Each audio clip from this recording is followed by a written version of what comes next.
I just want to say about your ethics. I think that anyone who's interested in this, the ethical position of the European Committee on Radiation Risk is quite different from the ICRP. The ICRP ethical situation is a very outdated system called utilitarianism, which was developed by Bentham and John Stuart Mill. And basically, with utilitarianism, you can have a slave society because the advantages of the many outweigh, the advantages to the few. And so we believe in human rights. And we believe that you have the absolute human right to the integrity of your body and the decision to refuse to allow it to be contaminated with radioactivity. And that's a fundamental human right. It's a UN human right. It is indeed. However, societies also have rights, and you always have the problem of balancing the individual versus society. And as you've seen, we also have a duty ethics which is expressed in the terms of those limits and which we've strengthened with those constraints. So, and you cannot escape some amount of utilitarianism. Okay, I think that I should now leave a bit of time to the audience, and I've thrown all the tomatoes that I intend to throw. Philosophy, but unfortunately one tried to repeat these experiments. We wrote about it, and I can say that I have tried to see what has happened since then, and they have not been able to repeat these experiments showing that heavy Auger electrons were much more harmful when we think it maybe have been experimental faults in it, but it was real experimental work on mice. And it's very puzzling to me still why it has happened so that they are not able to really show that Auger electrons are more harmful. They should be if they go into the DNA, and they might be so, but it's still a puzzle on it. I just tell you that there are things that has not been resolved in the radiation protection area. Well, can I say? Can you try pressing the button, see if it works? Well, this one. Yeah. Is that? No. Is that on? No. Hello. Anyway, you can hear me, can't you? No, you can't hear me. Okay. Well, we're talking about Auger emitters, yeah? Okay, well, we considered Auger emitters in Cherry, and nothing ever came of it, because nothing much came of Cherry, but we considered, in the ECRR, we put a weighting on Auger emitters, so they carry a weighting. This is what the ECRR does. The weighting factors that the ICRP use, which are weighting factors for ionization density, which they add to alpha particles, we also add to Auger emitters, and they will get a separate weighting if the Auger emitting element binds to DNA, because obviously if you have bound to DNA and an Auger emission, then you're going to get twice the effect. So that is included in the ECRR, along with a lot of other things that the ICRP don't include. I'm aware that there are different studies pointing in different directions, and I can just confirm that Auger electrons are on the table for discussion at almost every meeting. But nothing gets done. That was an unnecessary quip. Well, it's nevertheless true, though, isn't it, Jack? I mean, these people, we get irritated by this endless sort of, prevarication. But as long as you get opposing results from different studies, it's very hard to recommend something which makes a great difference to, for instance, nuclear medicine. Yeah, okay. Roland. And then yourself. Would you mind introducing yourself, if you don't mind? Roland Davidson, the NGO organization Zero, Swedish Renewable Energy Organization, and I will ask Miles to translate my question into English, understandable. I put it in Swedish. You are the translator. Jo, då måste jag lyssna. That's so I the first, have to listen to first the thing. translate. I put the question in Swedish. Ja. Efter Chernobyl så har man fått väldigt små skördar av frukt, eller minskande skördar av frukt, och man har fått ett minskande antal insekter, bin och flugor och så vidare. Och samtidigt så kan jag då ställa jag mig frågan, har det här någon betydelse när vi ser att ett av de stora utsläppen från våra svenska kärnkraftverk är radioaktiva gaser, och nu har vi haft väldigt mycket utsläpp av tritium, visserligen har de inte så stor påverkan från läckage i turbinerna i Oskarshamn, men vi har andra utsläpp av krypton 81, krypton 85, vi har utsläpp av radon, xenon, alla dessa radioaktiva ämnen med 14 nollor efter utsläpp varje år som adderas i naturen. Kommer det att påverka våra insekter eftersom de har en väldigt kort livscykel?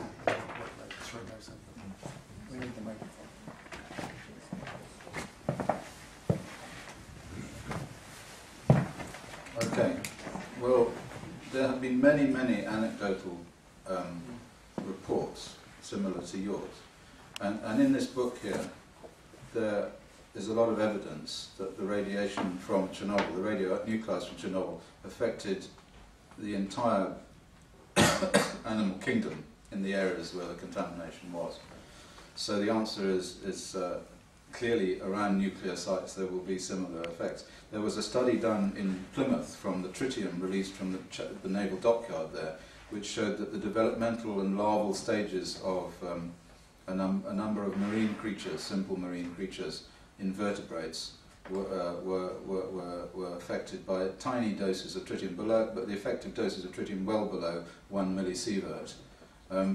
And tritium, of course, is of concern because it's a beta emitter, but with very short range, so very low energy beta emitter. So for 1 sievert or 1 millisievert of radiation from tritium, you have lots and lots of hits, lots and lots of tracks. And this may well be the reason, but of course it's just, arm waving. Well, not just perhaps, but let me take another take on this, because it's known already since the 60s in experimental systems that if you irradiate populations of fruit flies generation after generation, they actually produce more flies, more unit biomass per unit food put into the experimental system, which proves, of course, a fact which is not all that nice. It proves that radiation causes mutations, and for a population, the population might actually be served by a high, in certain circumstances, by a higher mutation rate. But of course this is at the cost of, quote, suffering, unquote, for the individuals, because many of these mutants will be useless and harmful. There's no question, of course, that radiation causes genetic mutations.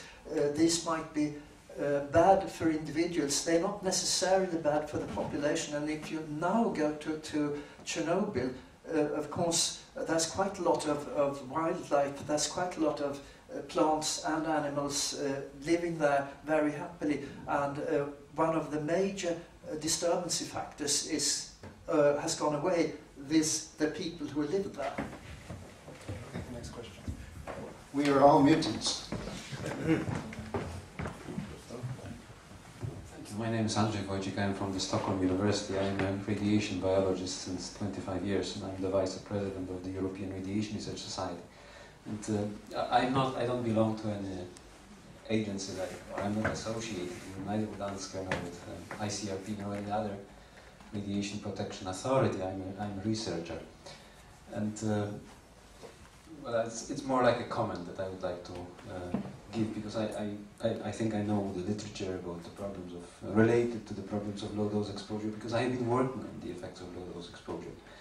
And you see, Chris, for every publication that you showed, or for every evidence that you showed, I could show you 2 other papers from coming, for example, from the book of Don Lucky about the hormetic effects of low levels of radiation. And but as you mentioned at a certain moment, we could throw at each other papers showing quite different effects, and nothing would come out of it. And you see, it's like you have been talking a lot about childhood leukemia. The German study, this newest case control study that was published, the so-called KICK study. You see, the problem there was that they found, there's no question that they found a cluster of leukemia around German nuclear power plants, but it was certainly not related to radiation.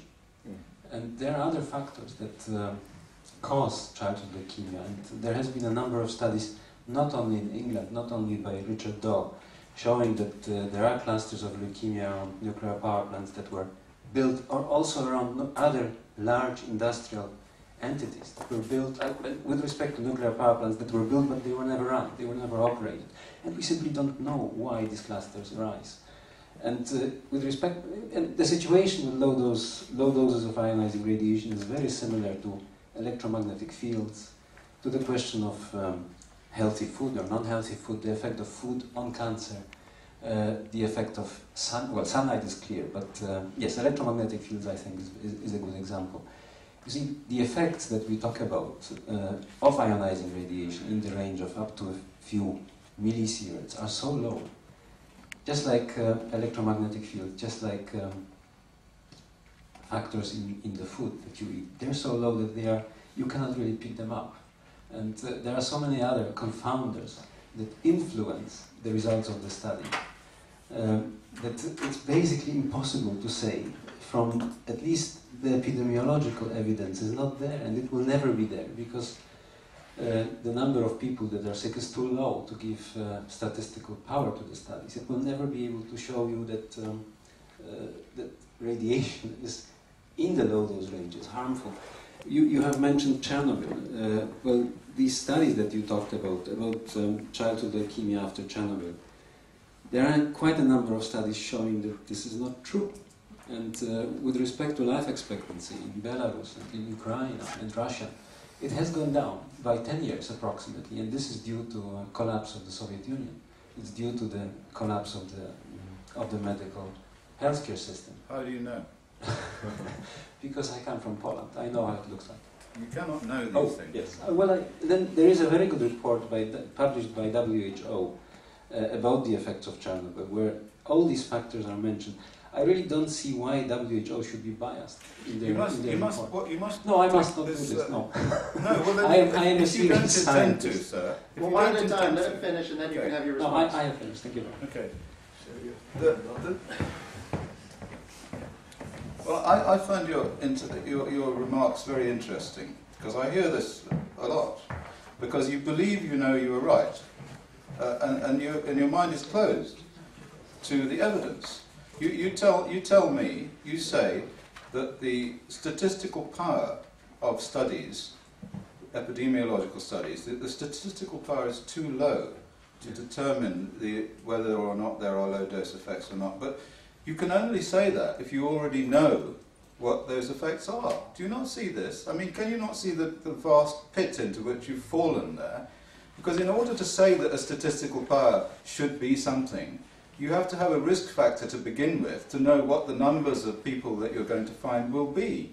And therefore you're using the risk factor, which we are attacking, in order to generate the statistical power, which you then say doesn't exist. It's just bad science, I'm afraid.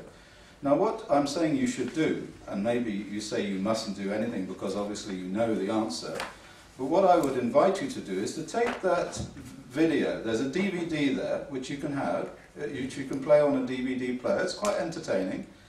And it shows a Swiss television documentary about a most important meeting in Kiev about the Chernobyl accident.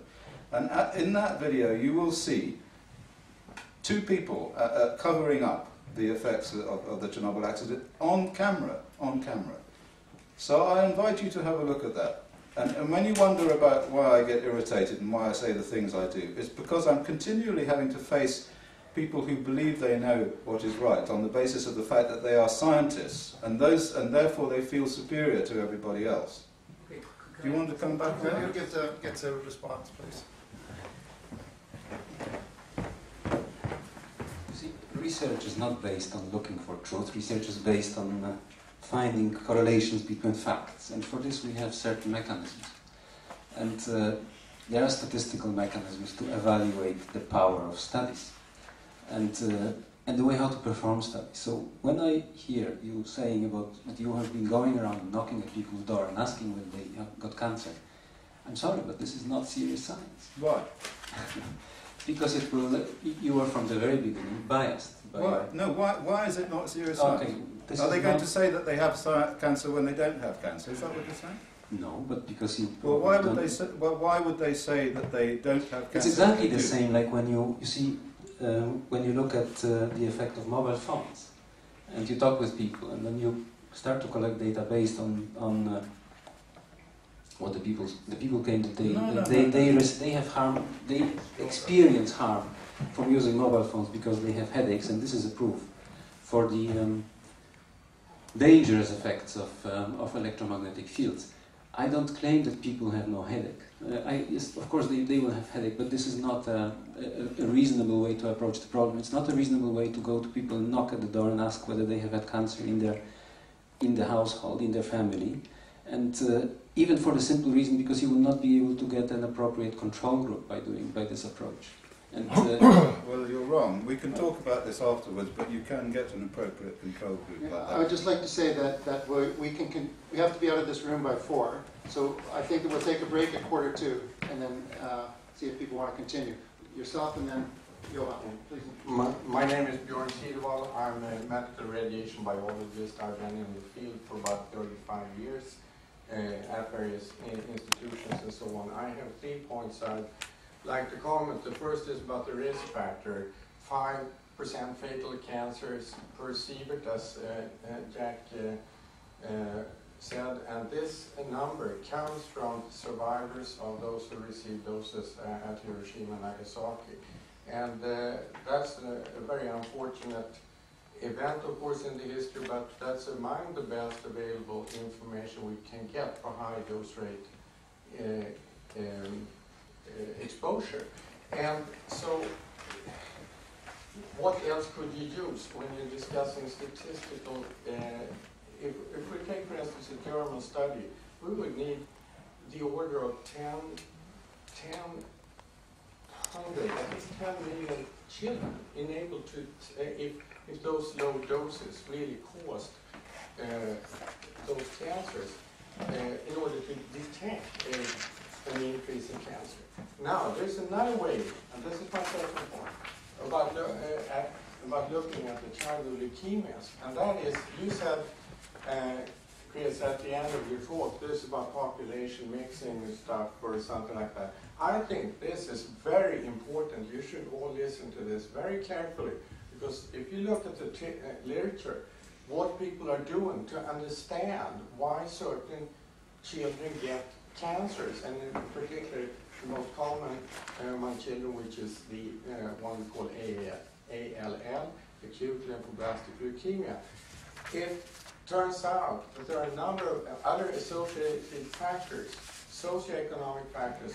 Population mixing is about infections. There is a lot. It's been suspected for more than 50 years. Now, there is definitely proof that some viruses, these are DNA sequence specific, so we know exactly what these viruses are doing. And some children obviously get this infection during pregnancy, when the mother is pregnant.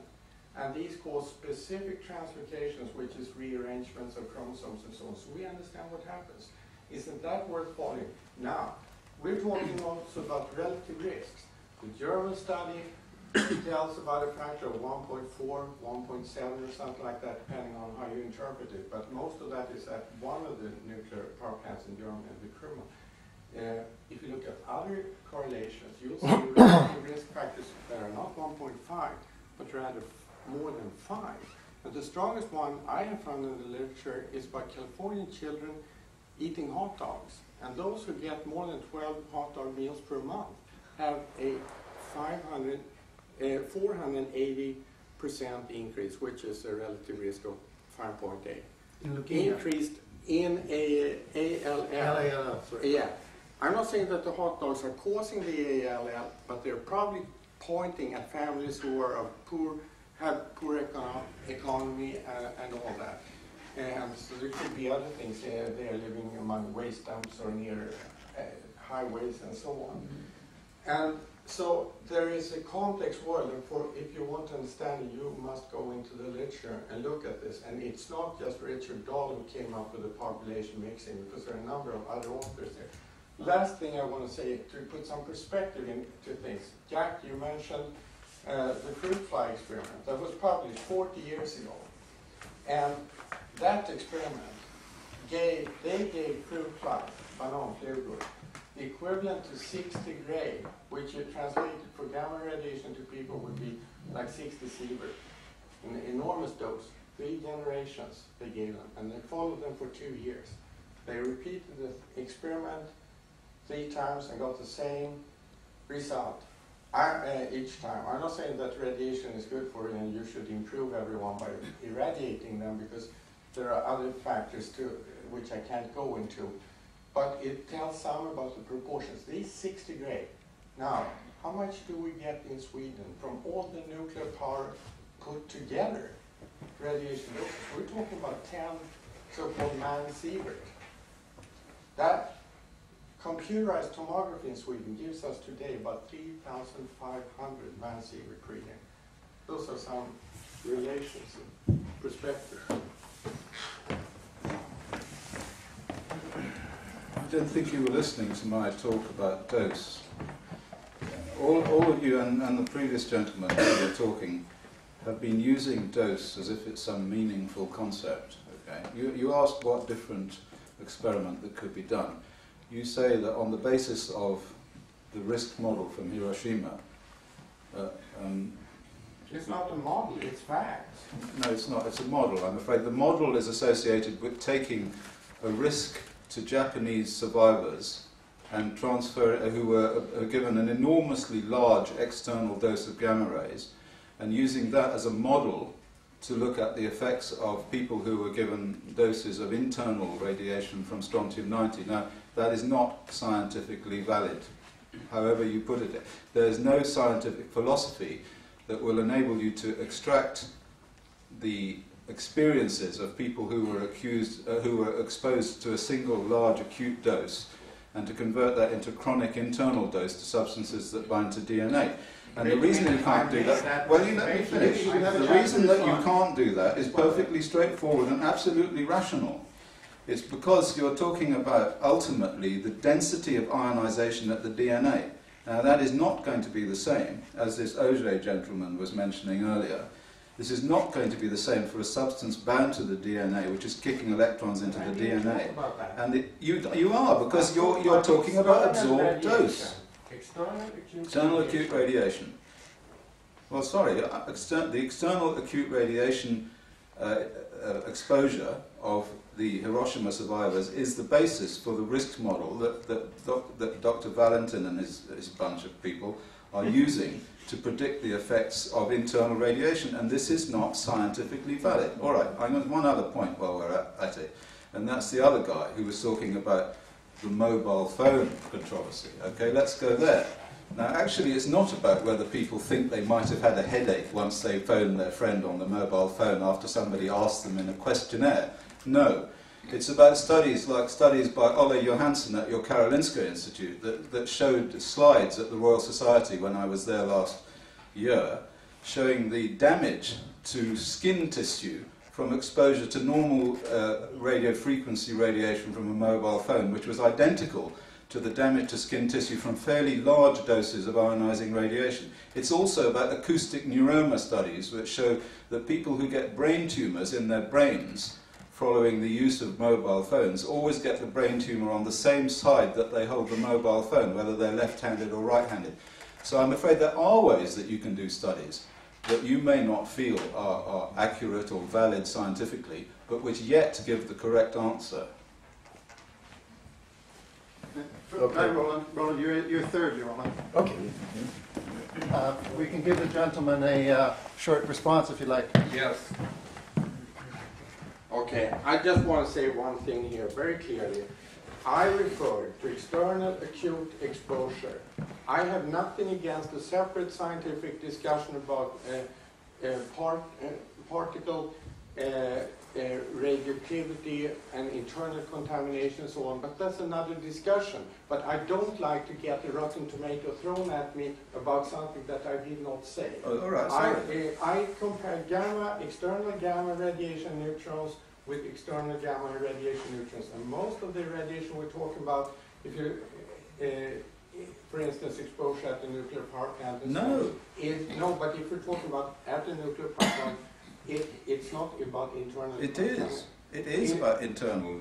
It's about We releases have our from the plant. dosimeters, and they are sensitive to gamma exposure. The cause of the childhood leukemias near the nuclear plants is the internal radiation from the releases from the plants. That's what we're saying. But what I'm saying is that all of these topics which I put up here are about internal radiation from releases from the plants. The Sellafield, the leukemia all along the coast of Sellafield and all along the Welsh coast and all these discoveries which I've made from the epidemiology, all of those are due to exposures from internal radionuclides. I agree with them about external radiation. I don't have a big argument with external radiation. If external radiation was as dangerous as I'm saying internal radiation is, nobody would ever come out of a hospital after having an X-ray. They would have died long ago. They would have just fallen dead as soon as they gave them the X-ray. I don't have a problem with external radiation. External radiation delivers a particular number of ionizations per cell. I mean, we can calculate what it is. You can take the number of MEVs, you can divide it into the number of ionization events, and you can say the density of ionization is so many events per cc. You can do that. But if you stick a piece of uranium in there, or a piece of plutonium, or some other piece of crap that produces this radioactivity intrinsically, then you get much, much higher doses. I mean, one alpha track across a cell will give you a dose of half a sievert. One alpha track, and will probably kill the cell. Now, what's going to happen when you put a particle in there which is solid plutonium or solid uranium and is producing all these beta emissions from the photoelectrons and so on? You're getting very high local density of ionization, and that's the concern that I have, that this external risk model doesn't represent a proper assessment of the risk from that kind of exposure. It's now 4:02, and I'd like to continue until 4. Jack Valentin has already said he has to leave at 4, but if people need to leave, please feel free to do so. First Johan, then yourself, and then yourself. Okay, my name is Johan Swan. I work for this with nuclear waste issues for the Swedish environmental movement. Not MILCAS, but MKG, it's an organization. Now, I'm a physicist to start with, but I've worked mostly with policy issues, energy policy, nuclear policy, for a long time. I did some work, I did some, it wasn't working, but I did some studies of radiation physics and so on when I was at university. What I find is interesting is that exactly what you Chris, were mentioning now, the difference between internal radiation and external radiation. And I understand the controversy.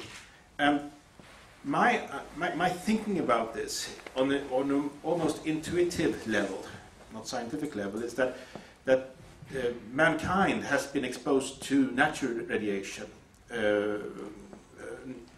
potassium-40, for example, or other things, for a long time. And those particles have evolved, have been part of our evolution.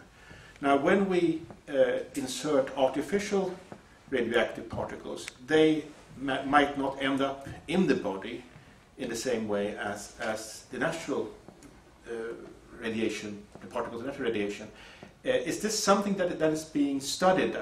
I asked both of you actually about this. I mean, because we are maybe looking for some sort of understanding why it could be that the internal radiation is perhaps more dangerous than we have thought of before.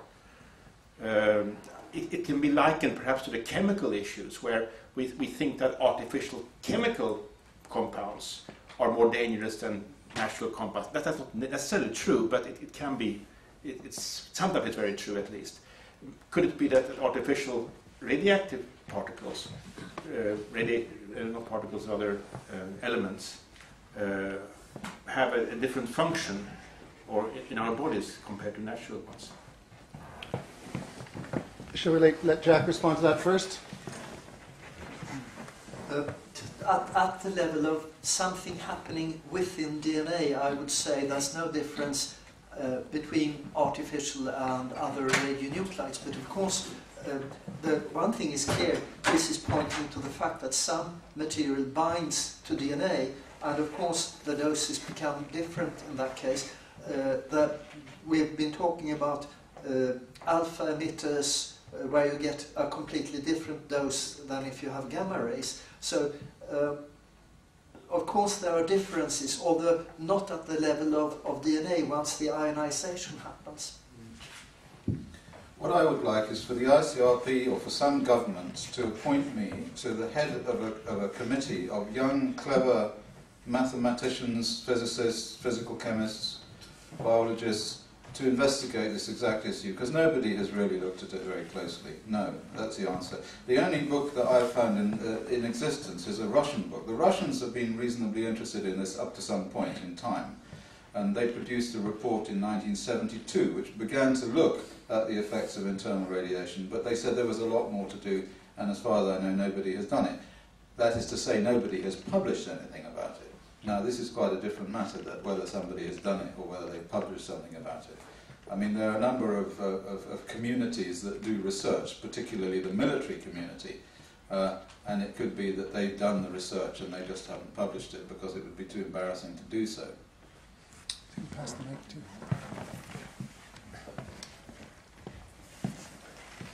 Confusion. In case of nuclear accidents, confusion is one of the most important and most lethal and detrimental factors when the authorities are to master the consequences. I am Jørgen Christensen, consulting engineer. After the Chernobyl accident or disaster, the Stockholm County Council asked me to instruct them very quickly about radiation and what the consequences would be and what to do. And that's what I did as well as I could. And thus I became aware of the risk of confusion. And taking part in the conference, for instance, by EIA on the consequences to society of radiation, this was confirmed very expressly by those reporting from Chernobyl. For instance, the Dr. Nunu, confusion, and what is a main reason for confusion? The units. The systems of units used, it's a terrible system of units. It's contradictory to proper principles of and systematic of units. And I shall take the liberty just to quote a phrase or two from a paper I presented to the conference. Poor argot and violation of epistemological definitions and principles impair comprehension, and statements about ionizing radiation and abolishment of Becquerel, Gray and Sievert is one of the suitable measures I find to be urgently needed. I shan't go into detail, but I take the pleasure to present to Mr. Busby this paper. Dr. Valentin has already. My name is yeah.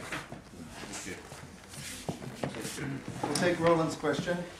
Okay, after the Chernobyl accident, I got hold of a Geiger meter. It was only one place in Europe I found any for sale. They were all sold out. I found all around Europe, Italy, France, and everything. I found 5 in England, and 2 were bought for Sweden. 1 I went round with myself. And the alarm was set at 20 counts per second, which was to get out of a German laboratory and have it sanitized. That was 20, that level. Still, 1 year after Chernobyl, inside and outside in Stockholm, the level was over 20. So the alarm always went on when I put it on. But what surprised me was that the numbers we got of the radiation in Sweden was always measured 1 meter over the ground, all over Sweden. And I think that's because of this controversy. Because when I went down on the ground, if I had 20 in the air, it would be 600, or even in Stockholm under the the pipes coming from the roof, it was 3,500, and I put it through the X-ray machine in Arlanda, the airport, and then it only went up to 1,500. So the radiation under the drain pipes from the roof was the double of this X-ray machine. And so the numbers which were presented to the people all around Sweden was taken at 1 meter's height, and they were not looking at the ground. But when I went there, the levels would go up because, and I would breathe these things in. People would drink it and eat it. And I think this is a controversy that in Sweden we were used to having the radiation in the rock, but people don't eat and breathe very much rock. And this was completely new dimension, and I think this is the controversy which we have to. The reasoning probably was that a person is average approximately 2 meters high, so the radiation from the rock that reaches a person can be measured from 1 meter high. But this was nonsense measurements on the effects of Chernobyl, and it seems that this controversy that you have is explaining now exactly the problem. I was wondering why the heck do they not tell us what's there on the ground? So is this, does anyone of you know why they measured 1 meter over the ground? Was this the conception that you could compare the stuck radiation source of the rock with what was breathed and eaten? We'll let Jack Valentin respond first.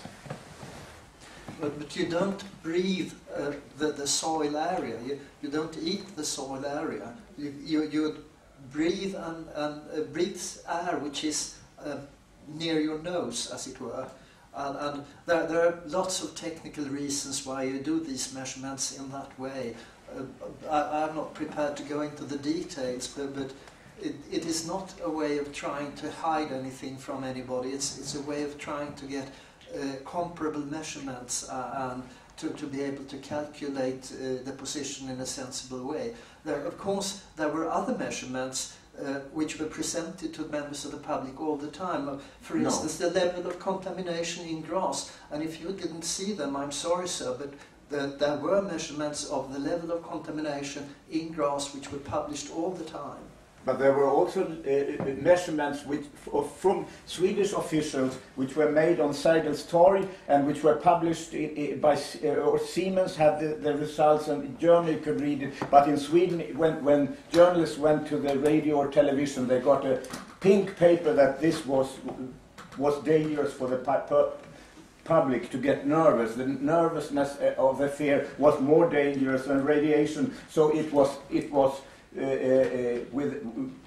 You would go to jail if you published the facts. This was the crisis in the Swedish public. Okay, this is very interesting, because what we have here is a scientific experiment. Now, the gentleman at the back would say that what you did was not scientific. Okay, so we can ignore it because it was not scientific. It wasn't published in a you just went out with a Geiger counter and you hadn't calibrated it. You just waved it around the place.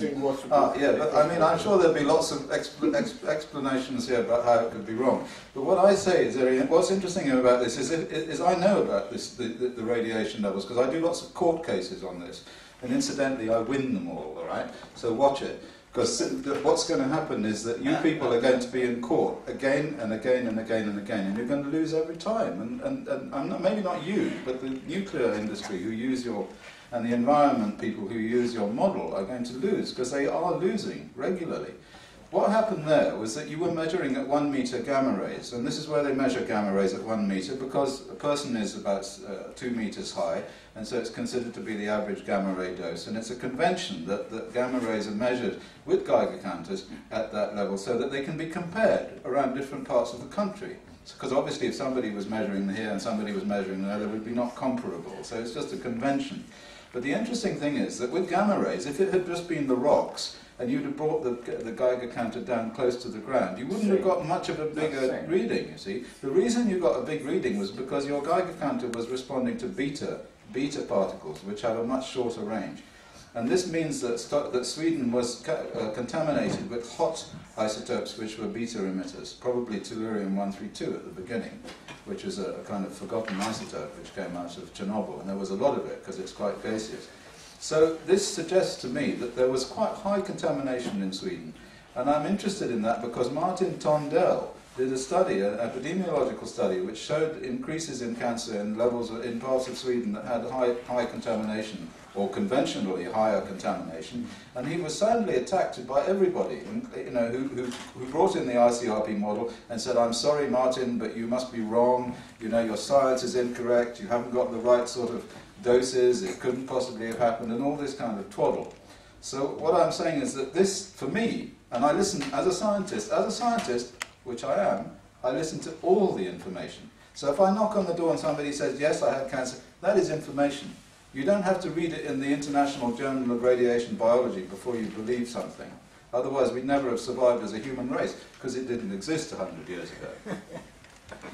I just wanted to add that, of course, I was very much involved during the Chernobyl accident, and all else is okay, but do not try to claim that any information was secret, that there were any threats of punishing people. That simply was not true. And it is so boring to meet people who come with these claims which they cannot substantiate.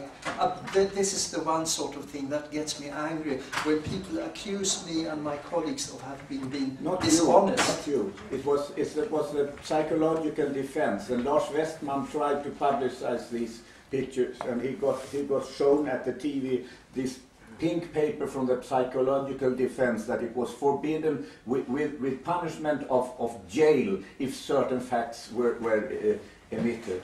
Well, I regret very much that time is running off, and Eva Linderud is going to have to take the last word. And please bring your questions up afterwards if the speakers don't have to leave immediately. Yes. I'm Eva Linderud. I'm working with Milkas. I'm on the board of Milkas, who arranged this meeting.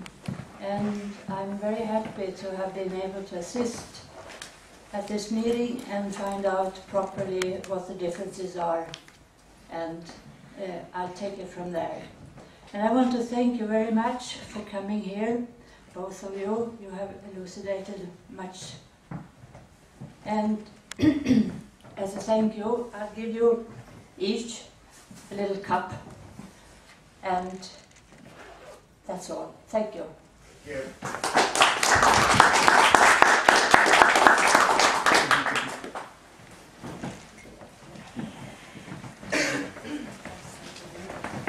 Thanks. And a kiss. Give them a kiss.